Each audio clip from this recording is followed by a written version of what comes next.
الحمد للہ حمدا کثیرا طیبا مبارکا فیہ۔ ویلکم ٹو چینل روحانی پرواز۔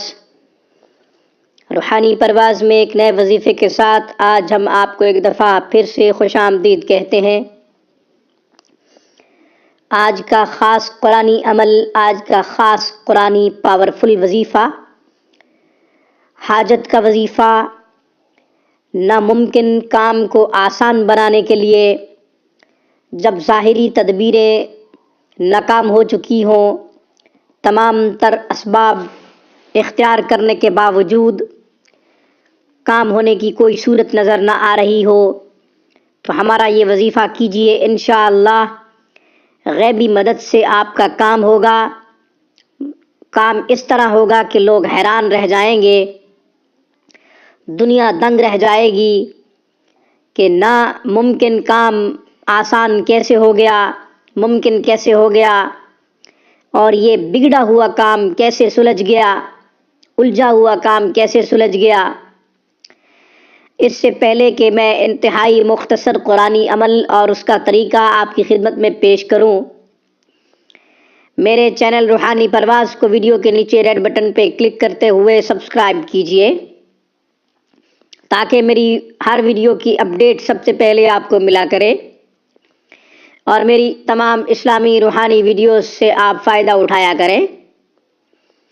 اب میں حاجت اور نیک مقصد میں کامیابی کا بہترین پاورفل قرآنی عمل آپ کی خدمت میں پیش کرتا ہوں۔ جیسا کہ میں شروع میں عرض کر چکا ہوں، ظاہری تدابیر ساری اختیار کر چکے ہوں، آپ تمام تر اسباب اختیار کرنے کے باوجود ناکامی ہوئی ہو، الجھا ہوا کام سلجھنے کا نام نہ لے رہا ہو، تو یہ ہمارا وظیفہ، یہ ہمارا قرآنی عمل کارگر ثابت ہوگا جب تمام تدابیر کارگر ثابت نہ ہو رہی ہوں۔ تو اس ہمارے مختصر چھوٹے سے قرآنی عمل کو آپ اپنی زندگی کے معمولات میں شامل کر لیجئے تا حصول مقصد۔ یہ عمل کرتے رہیے، انشاءاللہ آپ کا مقصد پورا ہوگا۔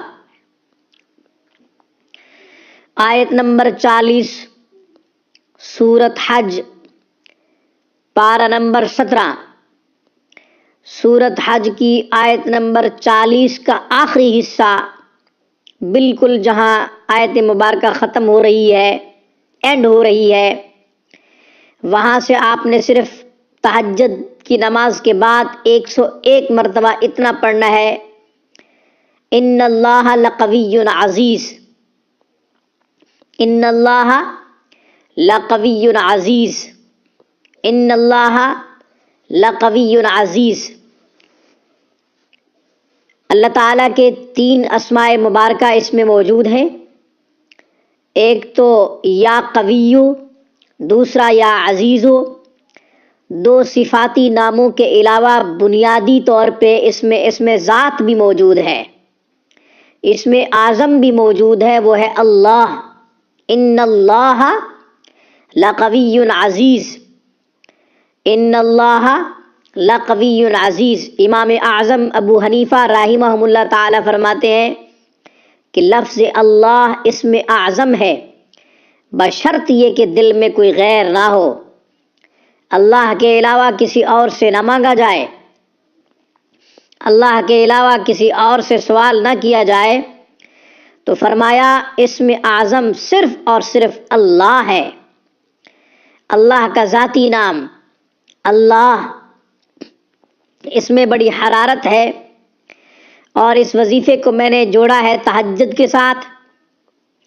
تہجد کی 2 رکعت نفل پڑھیں یا 4 رکعت پڑھیں، 6 رکعت پڑھیں، جتنی آسانی سے آپ پڑھ سکتے ہیں۔ تہجد کی نفل ادا کرنے کی نیت جب کریں تو اس میں حاجت کی نیت بھی کر لیں۔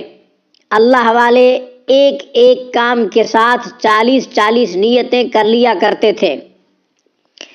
بندہ کی عادت ہے جب بھی نفل ادا کروں تو سلامتی ایمان کی نیت بھی کرتا ہوں، صلاۃ التوبہ کی نیت بھی کرتا ہوں، اس کے علاوہ صلاۃ الحاجت کی نیت بھی کرتا ہوں، 2 رکعت نفل برائے حل مشکلات کی نیت بھی کرتا ہوں۔ بہت سی نیتیں میرے اپنے معمولات میں شامل ہیں کہ 2 رکعت نفل کے اندر بہت سی نیتیں کر لینا اجر سے خالی نہیں، اجر کو دگنا تگنا کر دیتا ہے۔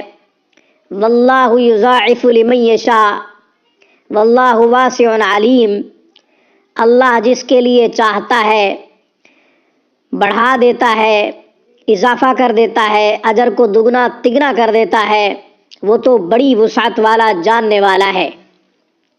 اس لیے 2 رکعت صلاۃ التہجد کے ساتھ 2 رکعت صلاۃ الحاجت کی نیت بھی کر لیجئے، 2 رکعت صلاۃ التوبہ کی بھی نیت کر لیجئے، اسی طریقے سے سلامتی ایمان کی بھی نیت کر لیجئے۔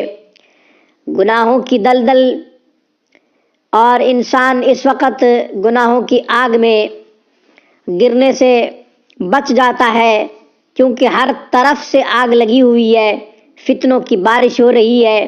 اس لیے اللہ تعالیٰ سے خوب مانگنا چاہیے اور ایمان کی سلامتی خصوصاً مانگنی چاہیے۔ بہرحال ان اللہ لقوی عزیز، یہ آپ پڑھیں گے 101 مرتبہ۔ فرمایا حدیث میں اللہ تعالیٰ بوقت تہجد آسمان دنیا پہ اتر آتے ہیں اور فرماتے ہیں حل من سائل فقد اتی لہ، ہے کوئی بھیکاری جس کو میں عطا کروں؟ حل من مستغفر فقد غفر لہ، ہے کوئی معافی طلب کرنے والا جس کی معافی کا اعلان کروں؟ قبولیت دعا کا وقت ہے، اللہ تعالیٰ اس وقت ندا کو سنتے ہیں اور قبول بھی فرماتے ہیں، دعا کو سنتے ہیں اور قبول بھی فرماتے ہیں۔ بہرحال انشاءاللہ پھر کسی نئے وظیفے کے ساتھ ہم آپ کی خدمت میں روحانی پرواز میں دوبارہ حاضر ہوں گے۔ اس وقت تک کے لیے مجھے روحانی پرواز کی طرف سے اجازت مرحمت کیجیے۔ السلام علیکم ورحمۃ اللہ وبرکاتہ۔ Thank you for watching my video and اللہ حافظ، اللہ نگہبان۔